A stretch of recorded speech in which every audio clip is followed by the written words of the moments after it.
Hello mga mamis! Today ang gagawin ko ay yung inaakala mong simpleng dedication cake lang. Yung kala mo na napaka-easy lang siya gawin kasi plain white lang and then may dedication lang siya. So, feeling mo is napaka-easy lang. Ilang beses ko na ginawa pero nagkamali pa din ako. So, ayan na nga masyado excited. Nagkamali ako. Minemorize ko na yung dedication. Tapos, tinapos ko na siya kaagad. Congratulations! And then, yung patapos na kaagad na dedication. So, di ba ang galing? So, ayan, kailangan dahan-dahan ko siyang tanggalin. Tinutungkab ko isa-isa yung yung may kulay. Dapat walang matitira na may kulay kasi mag-iiwan yan siya ng mark kinalaunan kapag pag may natira kang may shade pa, kaya dapat totally malinis. So, ayan na nga, tinay ko na siyang i-cover ng white na frosting. Diba? Pinakinis mo siya ng napakaganda. Sharp na sharp. Tapos, mali ka. Diba? Lutang moment ko yan. So, ngayon, since mahirap siyang, pakinisin ulit ng may nakaharang, nag-decide ako na tanggalin ko na yung word na congratulations para totally mapikinis ko siya. Kasi, kung OC si Baker, may mga client din tayo na OC talaga. May encounter natin yan. Kaya hindi pwede na yan, okay na yan.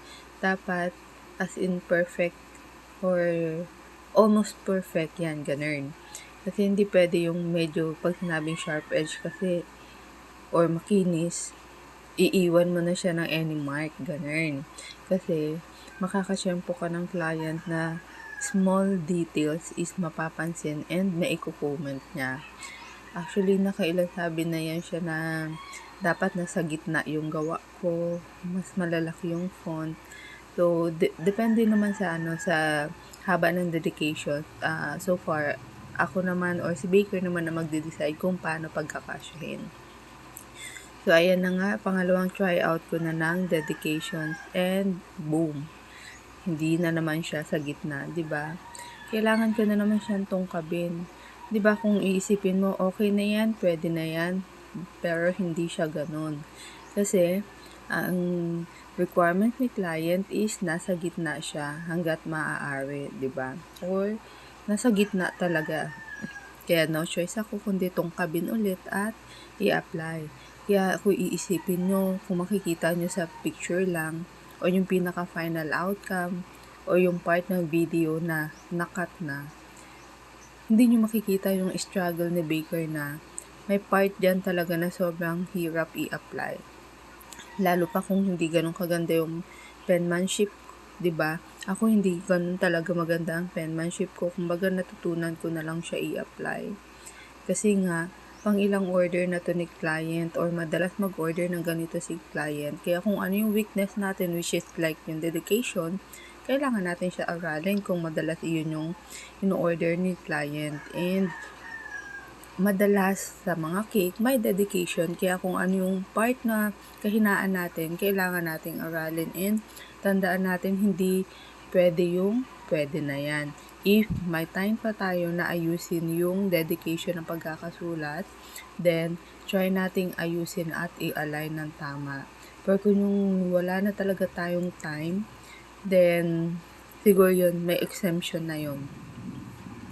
Pero hanggat maaari is, ayusin natin yung pagkakasulat natin, yung alignment. Pero so far, hanggang ngayon talaga challenge ko pa din yung alignment na yan kasi hindi ko siya malagyan ng yung line na guide kasi nga makikita at makikita pa din yun siya. So ayan, mapansin nyo, dyan hindi ko pa din siya naigitna yung alignment. So kailangan kong tanggalin yung deer para igilid ko siya ng onte. Syempre hindi ko natatanggalin ng mahaba, no. Yung deer na lang kasi hindi na siya effective or efficient yung paggawa mo kapag ganyan na paulit-ulit. So, ayan, sobrang laki ng espasyo niya, diba? So, yun yung isa sa mga struggle kapag sa mga dedication cake na merong requirements si client or OC si client na hindi pwede na yan nagawa. Pag sinabi niya gitna, then follow tayo sa instruction na gitna. Medyo malalaki yung font, 10, medyo malalaki. Siyempre, kasama na yan yung dapat maayos yung sulat natin. Kung hindi ganun kagandahan ang sulat natin, kailangan nating aralin na mapaganda ang ating sulat. Mga ilang taon ko na yan na pinag-aaralan kung paano ko pagandahin yung sulat ko. Kasi kung sa totoo lang, kung sa papel ako nagsusulat, as in unreadable talaga. Ako lang halos yung nakakabasa. Kaya madaming hindi gusto ang sulat ko before, lalo na sa school. Minamalian na lang kasi nga hindi nila maintindihan yung sulat ko. So, ayan lang, ganyan lang yung kanyang simple cake, pero struggle yung pagkakagawa. O, diba? Very colorful. So, yun lang mga mami. Sana nagustuhan nyo yung video. Paalam. Ciao!